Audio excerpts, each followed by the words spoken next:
Masih ingat dengan cerita sebelumnya di part 1, kisah Bu Novi yang bangkrut gara-gara berbisnis trading bersama suaminya.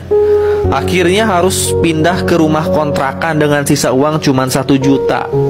Gak lama setelah itu orang tuanya juga menghubungi, katanya rumahnya disita karena gak bisa bayar cicilan. Akhirnya tinggal di rumah kontrakan bersama suami, anak-anaknya, dan orang tuanya. Kayak gimana kisah perjuangan selanjutnya ketika Bu Novi akhirnya memulai usaha dari nol di rumah kontrakannya sampai akhirnya nanti sukses di bisnis PT Best Corporation. Tonton videonya sampai selesai ya. Saya buat jualan kue singkong, di mana malam harinya suami saya harus belanja singkong di pasar, lalu diparutnya hingga tangannya berdarah-darah. Setelah itu saya masak. Subuhnya suami saya keliling dari pasar ke pasar untuk menitipkan kue singkong itu.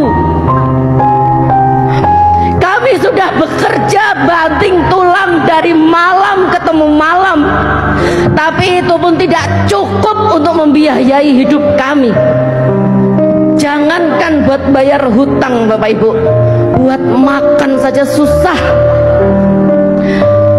Melihat kondisi saya seperti itu, adik bungsu saya Mbak Lina memutuskan untuk resign dari kerjaannya.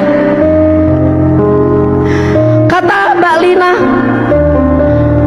bantu Mas Didit Mbak, biar aku yang jaga ibu sama anak-anaknya Mbak Novi, aku yang merawat ibu. Waktu itu adik saya yang pertama nggak bisa resign Bapak Ibu. Mas Koirul baru aja diterima kerja di perusahaan swasta. Dari situ suami saya menambah lagi profesinya sebagai supir antar jemput karyawan, yang dimana dia harus membagi waktunya. Malam dia belanja singkong di pasar, di parutnya saya yang masak. Paginya, subuhnya dia keliling dari pasar ke pasar menitipkan kue singkong itu. Pagi dia bekerja menjadi supir sampai malam. Itu terus menerus dilakukan sama suami saya. Itu pun masih belum cukup Bapak Ibu. Yang paling teringat dalam pikiran saya Bapak Ibu, waktu malam hari adik bungsu saya bilang, Mbak, obatnya ibu habis, hanya cukup buat besok pagi.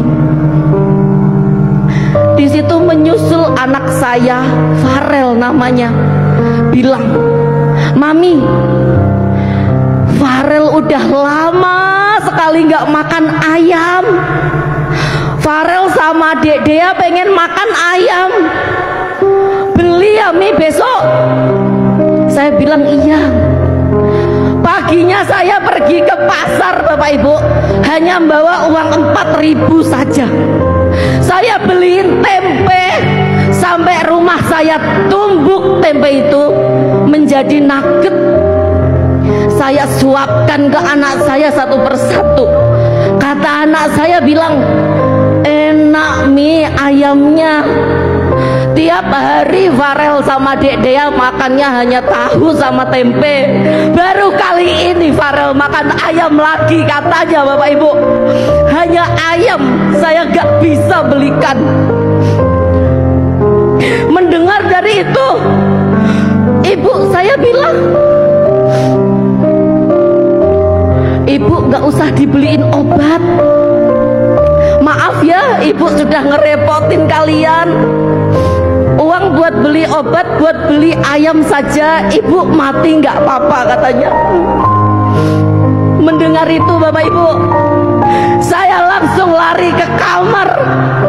Saya berdoa, ya Allah, bantu saya, bantu saya. Saya ingin memerangi riba. Saya ingin membantu suami saya. Saya ingin menyembuhkan ibu saya. Dan saya ingin jadi kebanggaan anak-anak saya. Bantu saya.